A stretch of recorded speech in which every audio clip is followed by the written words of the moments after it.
در زندگی انسان‌هایی هستند که با وجود دست و پای بتون و جسم سالم داشتن در کوچه و بازار به گدایی مشغولند و یا در بدر گشته طلبندگی میکنند.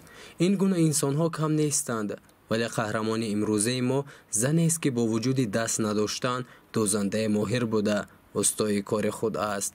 ترسونای باشنده خانه اینترنتی به پرستارانی شهر پنجکند بوده مادرزاد دستهایش کار نمی کند و متاسفانه او حرف هم زده نمی تواند. اما این مانع زندگی او نشد. ترسونای سوزنی و کشیده دوزی و چیوری آموخت و جدی به این کسب مشغول شد.